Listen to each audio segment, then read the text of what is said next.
What is going on, Nets Nation? We have to talk about the recent NBA trade that just went down, where the Brooklyn Nets are sending Cam Johnson over to Denver in exchange for Michael Porter Jr.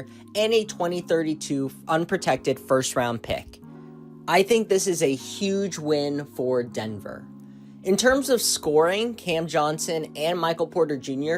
actually have similar scoring efficiency, similar points per game.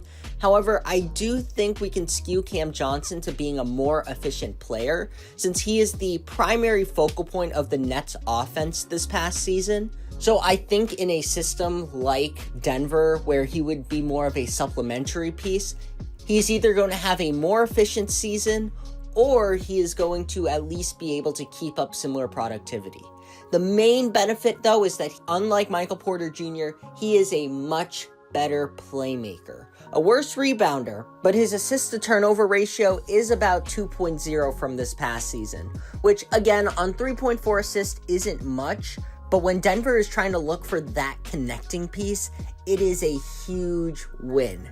You know, now you can slot Aaron Gordon to the 3, you could keep Cam Johnson at the 4, and it just kind of helps space things out a bit better. And for the Brooklyn Nets, I think that this is also a really good trade.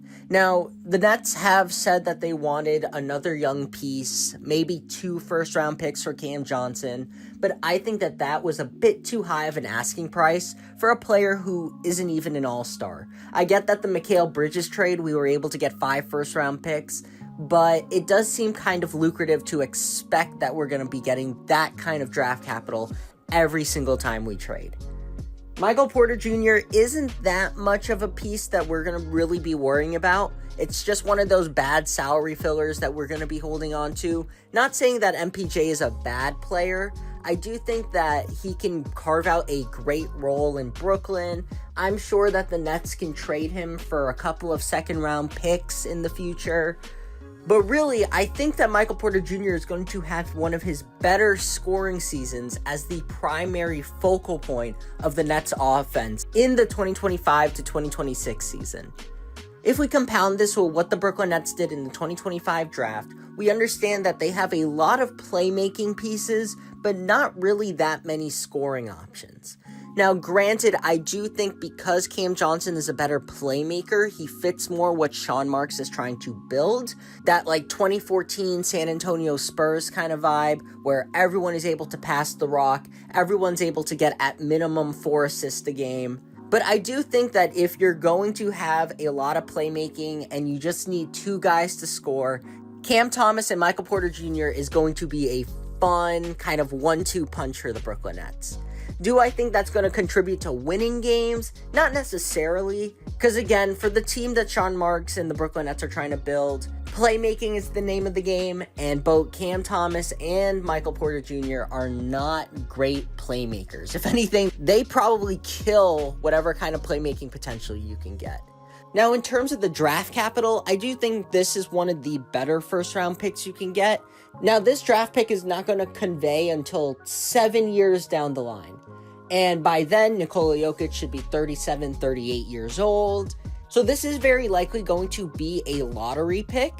However, at the same time, Nikola Jokic's game isn't really reliant on athleticism. So I can still see him playing at an all-NBA, all-star caliber center, literally near a decade down the line. But at the end of the day, the Brooklyn Nets are just trying to stockpile on draft capital. I mean, right now, whoever is going to get picked up with this pick isn't even in middle school yet. So honestly, there's no real reason to predict who this pick can be, how good this pick is. It's just good to have another drop in the bucket. So again, I think that this was a B+ move for the Denver Nuggets. At worst, this is a lateral move. At best, this is a huge upgrade for your playmaking and kind of the positionless basketball you can play. For the Brooklyn Nets, I'm going to be a bit more conservative just because, I'm a huge Nets fan. I'm trying to do specifically Nets content or majority Nets content on this channel. So I am going to give it a B- just to be on the safer side. Because again, I don't think Michael Porter Jr. matches what the Brooklyn Nets want to be doing. However, he is a much needed scoring punch if we're going to be trading Cam Johnson away and getting draft capital, there are worse contracts you can take back than Michael Porter Jr.